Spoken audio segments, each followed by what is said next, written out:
Folded there on the number 11 machine, slides to the gravel. Hopefully Cruz says is all okay. As you mentioned it. Oh, dearie me. Out the front door, and look how far he slid. Oh dear me, at least he's facing the right way up. Hakim Danish with a second fall of the day. And again, the front of that bike seems to have taken a beating. So yellow flags out. Jatuh bangun di urutan bawah hingga sempat terdampar di posisi ke-22. Tak membuat nyali rider berbakat asal Indonesia, Feda Ega Pratama ciut di aspal keramat sirkuit Mugello, Italia. Lewat sebuah kecerdasan taktik tingkat tinggi dan ledakan kecepatan brutal di detik-detik terakhir sesi praktis Moto3, Feda secara magis meroket melumpuhkan dominasi pembalap-pembalap Eropa dan langsung mengamankan tiket kualifikasi kedua Q2. Aksi gila pembalap usia 17 tahun ini bahkan langsung membuat seisi pedok MotoGP terkejut tak percaya. Sang legenda Dani Pedrosa hingga bos KTM dibuat melongo tak percaya menyaksikan bagaimana Feda mampu menjinakkan motornya di sirkuit teknis selevel Mugello.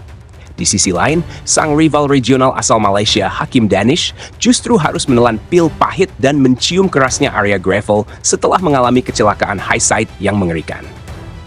Apakah ini sinyal kuat bahwa sang Rocket Boy Indonesia siap merebut podium tertinggi di hari Minggu nanti dan membuat para rivalnya semakin terpuruk?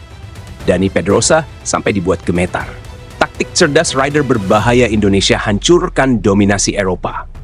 Bayangkan, dari posisi yang hampir tenggelam dan tak dianggap di urutan bawah, Feda melakukan sebuah lompatan drastis, meroket menembus dominasi grid Eropa dan langsung mengamankan tiket keramat kualifikasi kedua Q2. Ini bukan sekedar keberuntungan biasa. Ini adalah pembuktian sahih dari sebuah kecerdasan taktik dikombinasikan dengan kecepatan brutal yang sangat mematikan. Sementara itu, di sudut pedok yang lain, rival regionalnya dari Malaysia, Hakim Danish, justru harus menelan pil paling pahit setelah terlempar ke udara dalam insiden high side yang sangat mengerikan. Bagaimana kronologi lengkap kegilaan di Mugello ini? Mengapa bos-bos besar tim pabrikan Eropa sampai melongo dan gemetaran melihat gaya balap Feda? Siapkan kopi Anda, karena kita akan membedah secara rinci, satu persatu, drama absolut dari Moto3 Italia 2026. Sesi praktis Moto3 Italia kali ini benar-benar berjalan bagaikan neraka bagi sebagian pembalap. Berbeda dengan sesi FP1 yang diguyur hujan, di mana lintasan basah kuyup, sesi praktis kali ini berjalan di atas trek yang kering kerontang. Artinya apa? Kecepatan brutal dan cengkraman ban berada di batas maksimal. Kecepatan tinggi di track ring selalu meminta tumbal dan itulah yang terjadi pada rival Feda, yaitu Hakim Danish. Pembalap asal Malaysia tersebut tampaknya terlalu bernafsu untuk membuktikan diri. Namun sial bagi Danish, Mugello tidak mentoleransi kesalahan sekecil apapun. Saat memasuki tikungan 14 yang sangat krusial, kontrol motornya hilang total. Boom! Sebuah kecelakaan high side yang sangat mengerikan terjadi.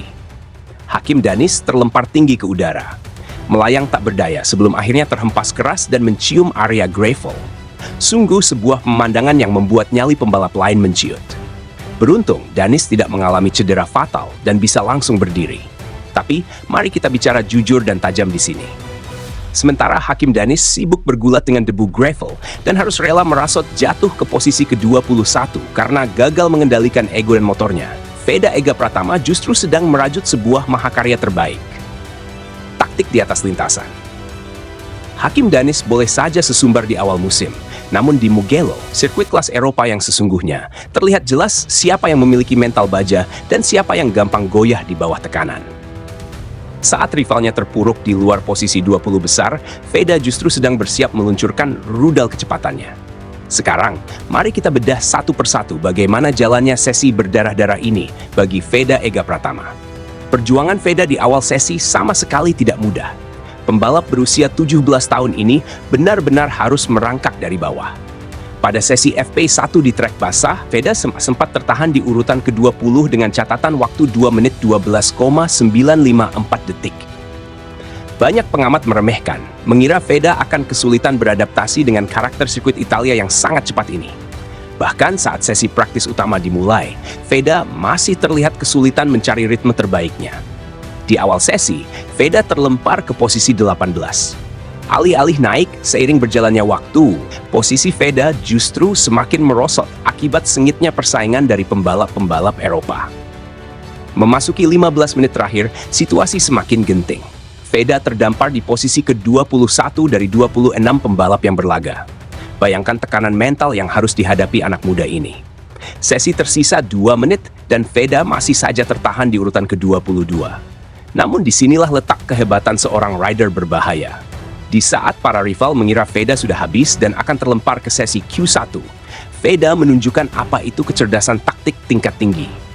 Veda tidak panik, dia menunggu momen yang tepat, menghemat ban, dan membaca arah angin di trek lurus Mugello. Pada run terakhirnya, saat bendera finish hampir dikibarkan, Veda melakukan sebuah flying lap yang sangat brutal. Dari posisi ke-22, secara magis dan tak terduga, Veda melesat bagaikan peluru, memangkas waktu secara signifikan, dan langsung meroket naik ke posisi ke-9. Veda menembus batas waktu 1 menit 56,305 detik. Dia hanya berselisih tipis plus 0,46 detik dari Scott Ogden yang berada di posisi pertama dengan 1 menit 55,812 detik. Ini adalah tamparan keras bagi rival-rivalnya yang mengira mereka sudah aman di zona 10 besar.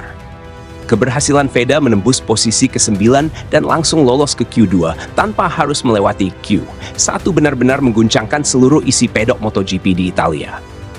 Efek kejut yang ditimbulkan Veda membuat para petinggi tim balap Eropa langsung paranoid dan saling berbisik.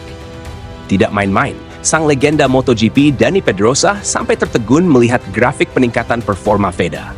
Pedrosa secara jujur dan terbuka memberikan pengakuan yang sangat tajam. Mugello itu sirkuit yang sangat teknis dan menuntut fisik. Jujur saya terkejut melihat grafik peningkatan Veda dari FP1 ke FP2. Menembus posisi 9 besar di tracks level Mugello saat baru memulai adalah bukti kalau insting balapnya berada di level yang berbeda. Anak ini punya spirit pembalap dunia. Jika di sesi latihan saja, dia sudah bisa memangkas waktu sebanyak itu, feeling saya dia akan menjadi ancaman nyata untuk perebutan podium di balapan hari Minggu nanti. Mendengar pujian dari seorang legenda hidup seperti Dani Pedrosa tentu bukan perkara biasa. Namun kejutan tidak berhenti di situ. Bos KTM yang terkenal bertangan dingin dalam mencium bakat-bakat muda Eropa juga ikut angkat bicara dengan nada yang sangat tajam dan penuh ketertarikan. Bos KTM menyoroti bagaimana cerdasnya Veda dalam menjinakkan motor Honda tim Asia yang di atas kertas seringkali kalah bersaing dengan motor KTM di trek lurus Mugello yang panjang. Honda biasanya selalu kesulitan mencari traksi dan kecepatan di trek lurus Mugello yang panjang ini. Tapi bocah ini, Veda, seolah tahu betul cara menyiasati kelemahan motornya. Saya sampai heran, tim Honda Asia yang secara paket motor seringkali dianggap di bawah KTM. Bisa dia bawa melesat secepat itu. Melihat potensinya yang luar biasa, saya langsung membayangkan, apa jadinya kalau anak ini berada di atas motor KTM Ajo, pasti akan jauh lebih mengerikan dan mendominasi. Ini adalah kode keras, sebuah singiran halus bagi tim-tim lain, bahwa ada ancaman nyata yang siap meledak dari pembalap nomor 9 asal Indonesia ini. Lompatan performa dramatis ini tentu tidak datang dari ruang hampa. Pihak Honda tim Asia sendiri dalam rilis resminya membeberkan bahwa Veda memang sedang berada dalam kondisi yang sangat prima dan tren yang luar biasa positif menjelang balapan akhir pekan ini. Ini adalah seri ke-7 dari total 22 seri musim 2026. Dan Mugello adalah salah satu sirkuit favorit Veda. Dengan kepastian tempat di Q2, Veda sudah mengantongi modal yang sangat berharga untuk mengamankan posisi start terdepan. Jika Veda mampu mempertahankan konsistensi dan kecepatan brutalnya sejak tikungan pertama, seperti yang ia lakukan saat meraih podium di seri Brazil lalu, maka bersiaplah menyaksikan lagu Indonesia Raya berkumandang di tanah Italia. Rival-rival Eropa boleh saja memimpin sekarang, tetapi sang Rocket Boy dari Indonesia siap meledakkan kejutan besar di hari Minggu nanti. Bagaimana prediksi kalian? Apakah Veda akan berhasil meraih podium tertinggi di Mugello? Tulis pendapat kalian di kolom komentar, dan mari kita kawal perjuangan Veda Ega Pratama sampai garis finish.